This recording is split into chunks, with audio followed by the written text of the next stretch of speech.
باپا کے بارگاہ میں یہ عرض کرنا ہے، میں گلگت کا اسکاندائی ہوں، محمد سلیم اطاری میرا نام ہے۔ یہ اعلیٰ حضرت رحمۃ اللہ علیہ کے بارے میں پوچھنا تھا کہ ویسے تو صحابہ بھی ماشاءاللہ اعلیٰ شان والے تھے، ان کے ساتھ اعلیٰ والا لقب کیوں نہیں لگایا گیا؟ اعلیٰ حضرت رحمۃ اللہ علیہ ان کے نام کے ساتھ اعلیٰ کیوں لگایا گیا؟ اس حوالے سے باپا کی بارگاہ میں عرض ہے کہ اس کا عشق بھرا جواب دے۔ عشق بھرا جواب چاہیے؟ یہ تو آپ کے سوال سے ہی مطلب پتہ چل گیا نا کہ عشق اس لیے ہم اعلیٰ کہتے ہیں، حضرت اعلیٰ حضرت۔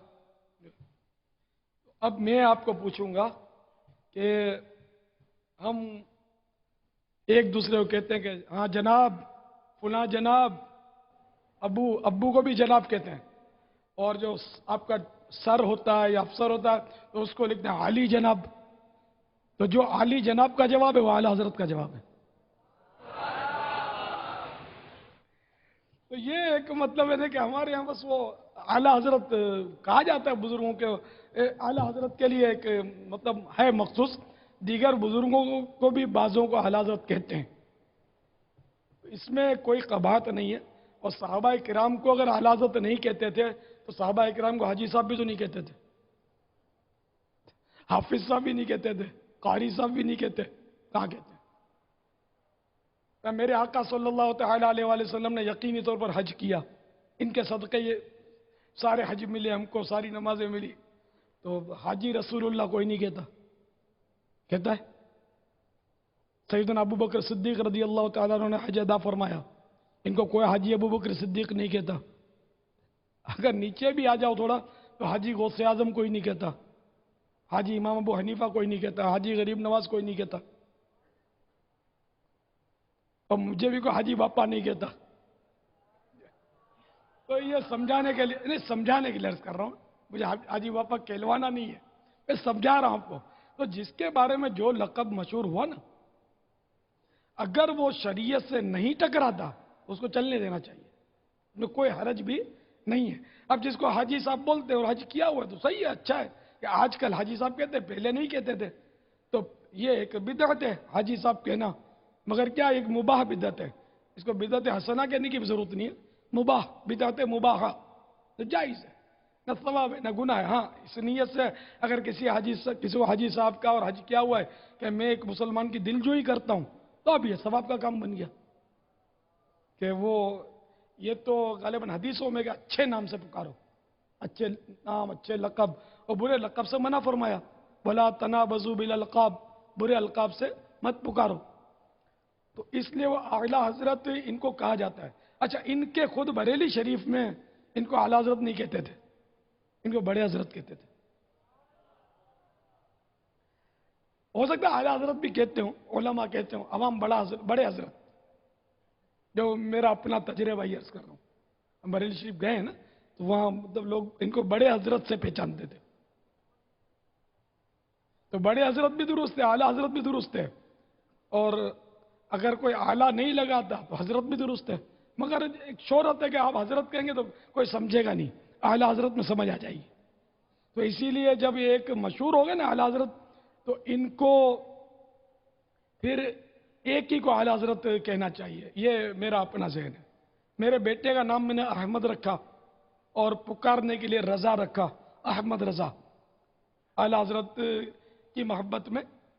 پھر یہ بڑے ہوئے، اب میں نے غور کیا، میں نے کہا یار یہ میں کچھ سوچتا رہتا تھا، میں نے کہا جس طرح احمد رضا مشہور ہیں ہمارے احمد رضا خان علیہ رحمت الرحمان، تو ہو سکتا ہے کہ میرا بیٹا بھی احمد رضا مشہور ہو جائے گا چل کے۔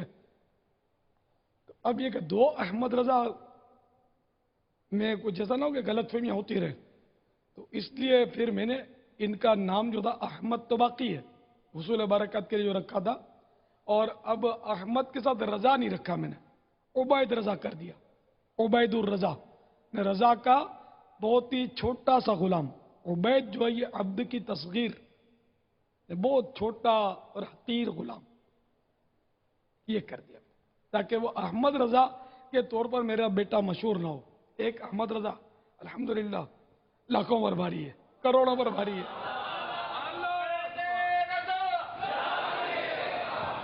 اس کا مطلب یہ نہیں کہ دوسرے احمد رضا اپنے نام بدل دیں، صحیح ہے، ان کی شہرت کا بظاہر کو اتنا امکان نظر نہیں آ رہا، یہ بھی آپ سمجھدار ہیں۔ ہاں، جن کو اتنا شہرت کا امکان ہو ٹھیک ہے، ان کو بھی میں مشورہ دوں گا کہ پھر بدل ہی جائے، کہ ہمارا ایک احمد رضا وہی بس وہی چلتا رہے۔ واللہ تعالی اعلم ورسول اعلم عز وجل وصلی اللہ تعالی علیہ وآلہ وسلم صلو علی الحبیب صلی اللہ تعالی علی محمد۔ امام اعظم، سارے اماموں کو امام اعظم نہیں بولتے، اور میرے آقا صلی اللہ تعالی علیہ وآلہ وسلم کو بھی وہ امام الانبیاء بولتے ہیں، ٹھیک ہے نا، لیکن امام اعظم نہیں بولتے سرکار صلی اللہ علیہ وسلم، حالانکہ امام اعظم کے بھی میرے آقا امام اعظم ہیں۔ تو جن کے لیے جو لقب مشہور ہو گئے، اسی طرح وہ قائد اعظم، میں نے کہا بہت بڑے قائد، بہت بڑے پیشوا، بہت بڑا لیڈر، یہ ایک سیاسی مثال ہے، تو ان کو قائد اعظم بولتے ہیں، کسی اور کو نہیں بولتے، حالانکہ دوسرے لیڈر بھی بہت سارے ہیں، کوئی لقب یہ رکھتا بھی نہیں، غلط فہمی ہو جائے گی۔ لیاقت علی خان تو شہید ملت، ان کا لقب ملا ان کو، اور روز شہید ہو رہے ہیں، کون شہید ملت کسی کو بولتا ہے؟ کتنے لوگ یعنی کہ قوم کی خاطر یا دین کی خاطر وہ دنیا سے رخصت ہوئے ہوں گے، کسی کو شہید ملت ہمارے ملک میں نہیں کہا جا رہا۔ تو جس کا جو لقب ہو گیا نا، وہ بس چلتا رہتا ہے، اس کو چلتے بھی رہنا چاہیے جبکہ شریعت سے نہ ٹکرائے۔ واللہ تعالی اعلم ورسول اعلم عز وجل وصلی اللہ تعالی علیہ وآلہ وسلم صلو علی الحبیب صلی اللہ تعالی علی محمد۔ امیر المومنین، یہ پتا ہے کہ سب سے پہلے کس کا لقب ہوا؟ کسی کو نہیں پتا؟ سوچ لو نا، بول تو رہے ہو، سوچ لو کہ رونگ نمبر نہ لگ جائے۔ ان کی تائید کون کون کرتا ہے؟ فاروق اعظم کا نام لے رہے ہیں، دیکھو، حالانکہ امیر المومنین تو میرے آقا صلی اللہ تعالی علیہ وآلہ وسلم، اس مطلب یہ مانا جو ساری قوم کے امیر ہے، ساری خدائی کے امیر ہیں، تو یہ فاروق اعظم امیر المومنین بولتے ہیں، لگاؤ ان پر مطلب کوئی شک۔ ہاں بھائی دیکھو، دیکھ رہے ہو کون کون تائید کرتا ہے ان کی، تو پھر بھی تائید کر رہے ہو۔ تو میرے آقا صلی اللہ تعالی علیہ وآلہ وسلم امیر المومنین ہیں یا نہیں، یہ بتا دیجیے، تو پھر فاروق اعظم کو کیوں امیر المومنین بولتے ہیں؟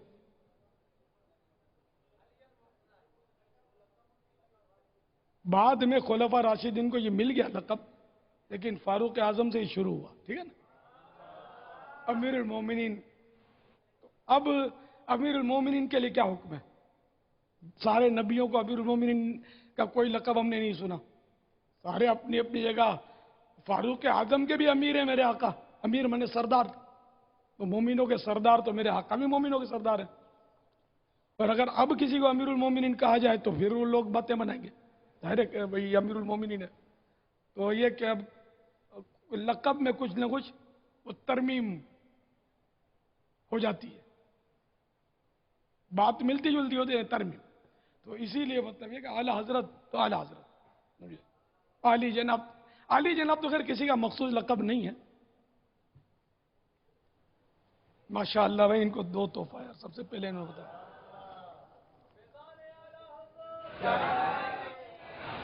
فیضان فاروق اعظم۔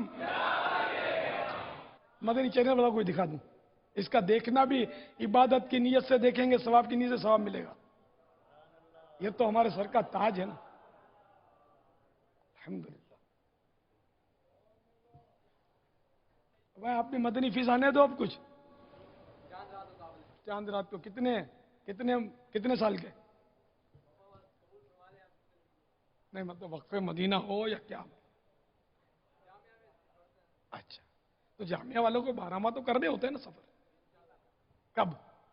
جامعہ والے بیٹھے بھی ہیں، جلدی جلدی 12 ماہ تو میں تو بولوں گا ابھی بیٹھ جاؤ مدنی تربیت گاہ پر، کھوٹے سے باندھ دو اپنے آپ کو، ٹھیک ہے، ہاتھوں ہاتھ 12 ماہ، اب چاند رات سے گھر والوں سے ترکیب بنا لو، 12 ماہ، سبحان اللہ۔ تو ایسا ہو نا دیوانہ یار، سب 12 ماہ والے ہو جاؤ یار، سب 12 ماہ، 25 ماہ،